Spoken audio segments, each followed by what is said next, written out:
Hello family, അപ്പോൾ ഞാൻ ഇന്ന് ഉണ്ടാക്കാൻ പോകുന്ന ഒരു അടിപൊളി റവ ഉപ്മാവാണ് കേട്ടോ. ടേസ്റ്റ് ആൻഡ് ഹെൽത്തിയാണ്. റവ ഇഷ്ടമല്ലാത്തവർക്കും ഇത് ഉണ്ടാക്കി കഴിക്കുമ്പോൾ നന്നായി ഇഷ്ടപ്പെടും കേട്ടോ. അതിന് ആവശ്യമായത് ചീഞ്ചട്ടി അടുപ്പിൽ വയ്ക്കുക. പിന്നെ കുറച്ച് നമുക്ക് വെളിച്ചെണ്ണയാണ് യൂസ് ചെയ്യണം. വെളിച്ചെണ്ണ ഒഴിക്കുക. എന്നിട്ട് കടുക് പൊട്ടിക്കുക. കടുക് പൊട്ടിക്കുക. പിന്നെ ആദ്യം ചേർക്കുന്നത് കുനുകുനെ നിറഞ്ഞ ഇഞ്ചി, പച്ചമുളക്, കപ്പലണ്ടി ചേർത്തിട്ട് ഒന്ന് വഴറ്റി കൊടുക്കുക. അതൊന്ന് വഴഞ്ഞ് വരുമ്പോൾ മീഡിയം സൈസ് സവാള അരിഞ്ഞത് കുനുകുനേന്ന് അരിഞ്ഞത് അത് ആഡാക്കി കൊടുക്കുക. എന്നിട്ട് നല്ലപോലെ വഴറ്റിയെടുക്കുക.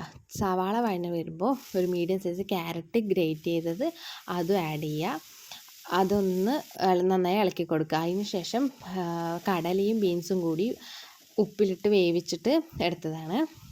ഉപ്പിട്ട് വേവിച്ചെടുത്താണ് അത് ആഡാക്കിയിട്ട് പിന്നെ ആവശ്യാനുസരണം ഉപ്പ് ചേർത്തിട്ട് നന്നായി ഇളക്കി കൊടുക്കുക. പിന്നെ ആഡാക്കുക നല്ല തിളച്ച ചൂടുവെള്ളം തന്നെ ആഡ് ചെയ്യണേ.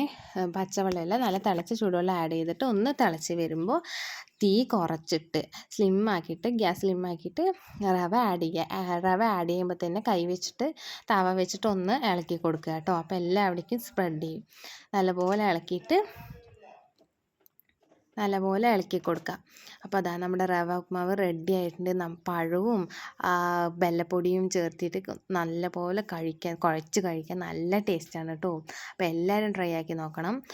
ട്രൈ ആക്കി നോക്കിയിട്ട് കമൻറ്റ് ചെയ്യണേ. Okay, bye.